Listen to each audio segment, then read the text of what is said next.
Merci beaucoup Madame la professeure, et merci à vous tous d'être aussi nombreux pour assister à cette conférence sur un sujet qui peut paraître un petit peu ardu. Alors, évidemment, je ne suis pas ici pour vous dire que vous allez avoir le loisir de travailler plus longtemps, comme on a pu l'entendre dans la commission spéciale qui est en train d'examiner le projet de loi retraite. Non, je suis ici parce que je suis avocate au barreau de Paris, membre de la caisse de retraite des avocats, qui est une caisse autonome, et que je voudrais vous parler de la mobilisation des avocats, qui est une mobilisation absolument historique.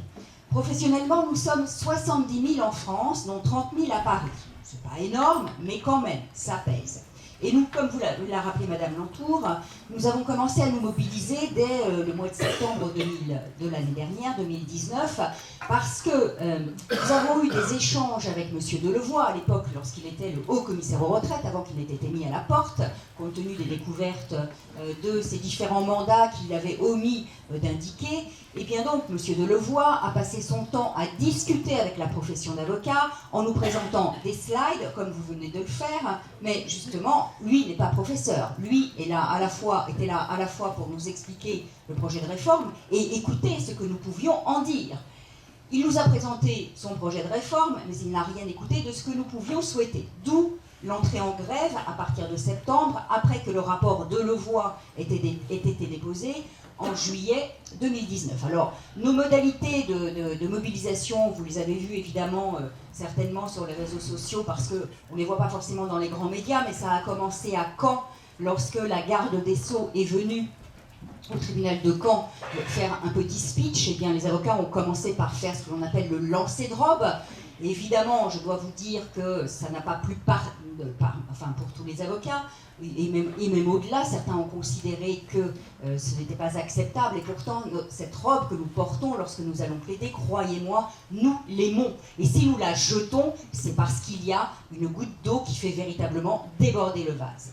Je vais passer très vite sur les demandes de remise en liberté qui sont faites, ou les renvois qui sont demandés aussi bien aux juridictions civiles que pénales, ou les plaidoiries à 10, 20, 30, ou les plaidoiries pour faire respecter le code de procédure pénale, ce qui permet de montrer à quel point, en réalité, l'institution judiciaire est dans une situation absolument catastrophique, et qu'elle ne tient aujourd'hui que parce que nous avons à la fois des magistrats et des greffiers qui sont donc des fonctionnaires qui assurent le service public de la justice, qui sont extrêmement dévoués, et que vous avez aussi des avocats qui sont extrêmement dévoués.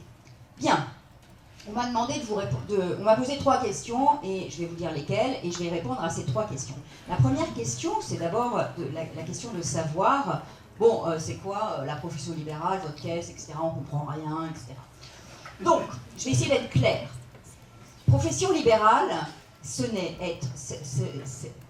nous ne sommes ni salariés ni fonctionnaires. C'est-à-dire que nous n'avons pas d'employeur.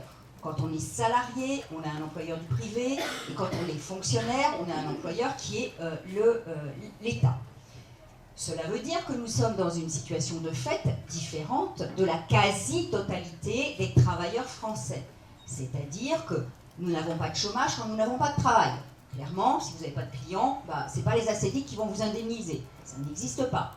Deuxièmement, lorsque nous sommes malades, nous ne percevons pas d'indemnité de la sécurité sociale. Et quand nous voulons nous payer des vacances, non seulement il faut que l'on trouve les 1 000 ou les 2 000 euros nécessaires à passer un mois de vacances, mais il faut aussi que l'on provisionne le fonctionnement de notre cabinet pendant la durée durant laquelle nous serons absentes, c'est-à-dire notre loyer, le paiement des salariés et nos charges sociales qui, comme on vous l'a rappelé, et les questions sémantiques sont extrêmement importantes, sont en réalité des cotisations sociales qui permettent d'abonder aussi bien, et donc qui participent de la solidarité, qui permettent d'abonder l'URSSAF ou la caisse de retraite. Bien. Donc, nous ne sommes pas des salariés, nous ne sommes pas des fonctionnaires, nous sommes indépendants, nous n'avons pas d'employeur. Qu'est-ce que ça veut dire du point de vue de la cotisation retraite? Ça veut dire que lorsque vous êtes salarié ou lorsque vous êtes fonctionnaire, admettons que votre cotisation retraite, celle qui apparaît sur votre bulletin de salaire, incluant la part salariale et la part patronale, qui est de 100, eh bien, vous en prenez à votre charge, elle vient en déduction de votre salaire 40%, sur un chiffre de 100, vous en prenez 40% et votre employeur en prend à peu près 60%. La cotisation retraite, elle est abondée pour votre retraite à hauteur de 40% par le salarié, 60% par l'employeur. Nous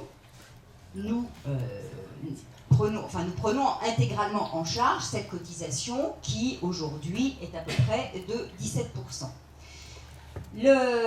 C'est la caisse de retraite des avocats qui récolte ces cotisations depuis maintenant 70 ans, qui a plutôt bien géré le recueillement de ces cotisations, qui ont pour objet, dans le cadre d'un système de retraite par répartition, de payer, non pas d'abonder votre compte particulier, c'est pas quand je paye ma cotisation, j'abonde pas le compte de Caroline Mécari, quand je paye ma cotisation retraite, j'abonde en réalité la caisse qui verse les pensions aux avocats qui sont à la retraite. C'est ça le système par répartition, c'est-à-dire c'est un système de solidarité qui est intergénérationnel, à la différence d'un système par capitalisation qui lui, permet à chaque individu de verser une cotisation qui va lui revenir, entre guillemets, plus tard quand il prendra sa retraite. Bien.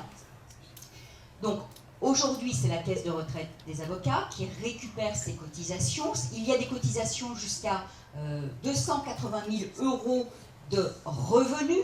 Mais là, tout de suite, je vous vois faire des grands yeux.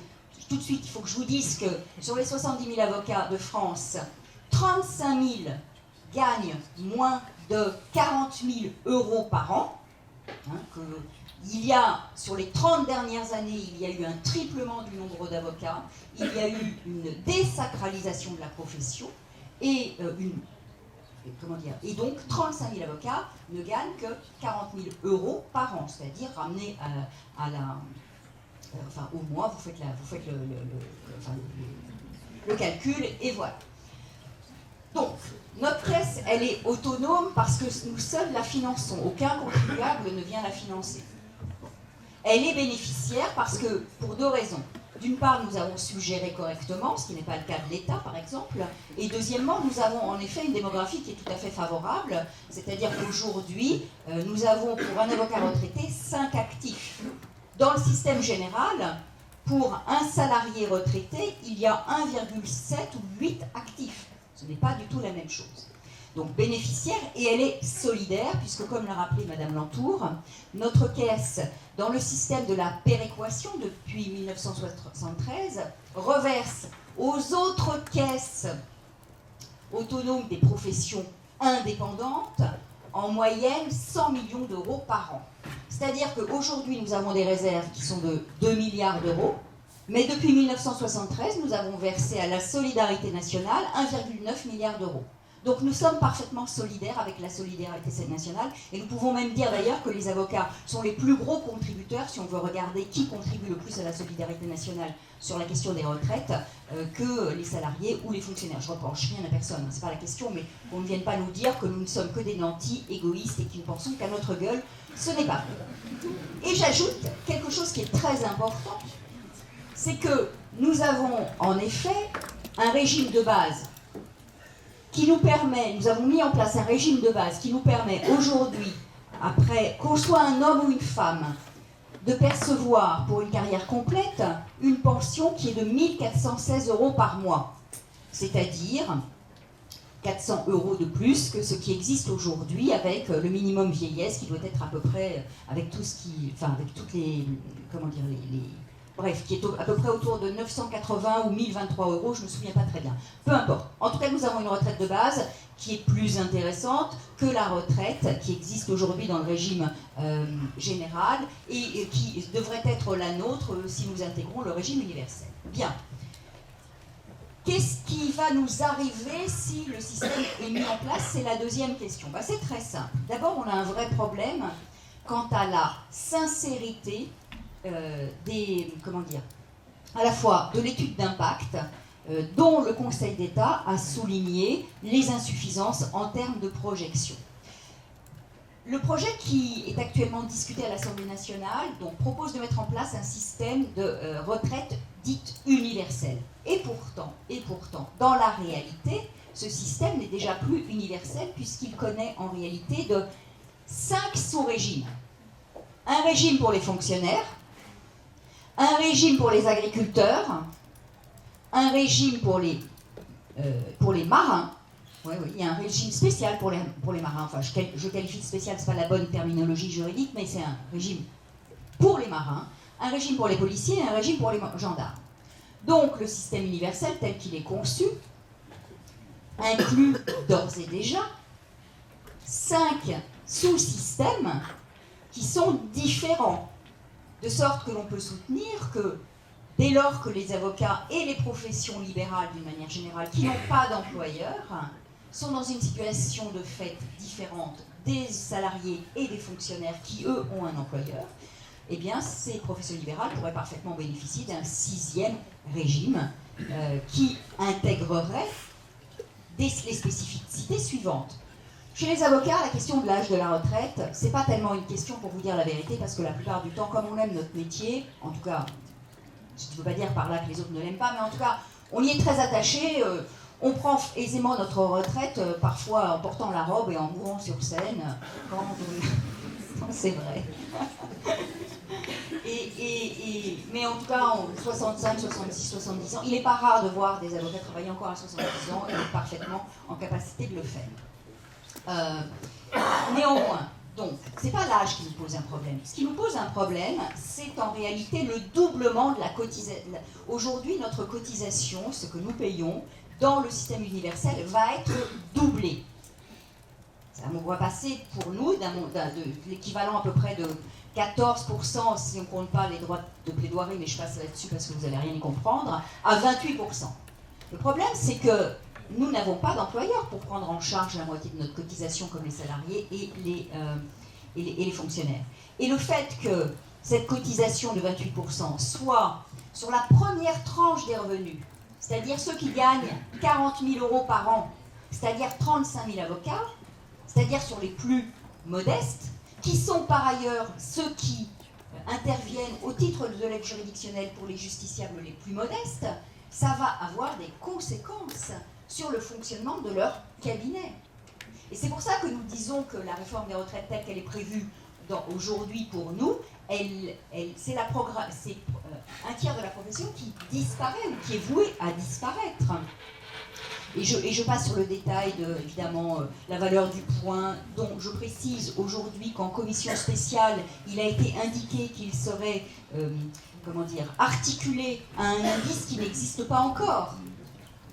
Un indice qui serait entre le niveau du salaire et le niveau de l'inflation, paraît-il, on n'en sait rien. Ce qui veut dire que tous les calculs qui ont été faits dans l'étude d'impact sont faux, puisqu'on ne sait pas sur quel indice ils vont être effectués. Donc, du début jusqu'à la fin, on est dans le mensonge. Et évidemment, je passe sur le fait que les pensions seront calculées, non pas sur les 25 meilleures années ou sur les 6 derniers mois pour les fonctionnaires, mais sur la totalité de la carrière. Alors, je vais en terminer parce que je veux laisser la parole aux autres, évidemment, et puis je répondrai à vos questions. Très clairement, d'un point de vue politique, il est très clair que ce projet s'inscrit dans un mouvement plus global qui est à l'œuvre en France depuis déjà quelques décennies, c'est-à-dire véritablement la volonté de démanteler l'État social. Ça a au moins commencé sous Sarkozy avec la mise en place des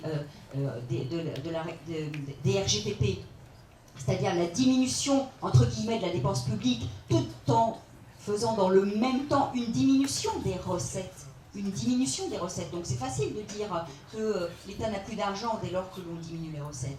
Ça s'est aggravé sous l'ère de François Hollande avec notamment le choix d'une politique de l'offre avec le CICE, qui n'a réellement en 5 ans a coûté plus de 100 milliards sans pour autant créer des emplois à la hauteur de ce financement. Et ça s'est amplifié avec le président Macron qui, dès le début de son quinquennat, a supprimé l'ISF sur les valeurs mobilières, mis en place la flat tax. Donc il a vraiment orienté politiquement son projet vers ceux qui possèdent le plus. Et ça a quoi comme conséquence? Ça a des conséquences qui sont vraiment dramatiques, c'est-à-dire que la fracture entre les citoyens, qu'ils soient urbains, périurbains, paysans, elle ne fait que s'aggraver. Mais avec cette réforme des retraites, ça va plus loin.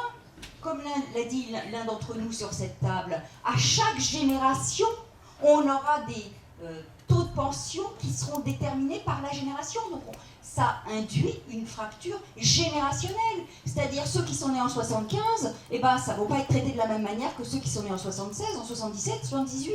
Et ça ne fait que fracturer la société française alors qu'il existe d'autres solutions. Merci.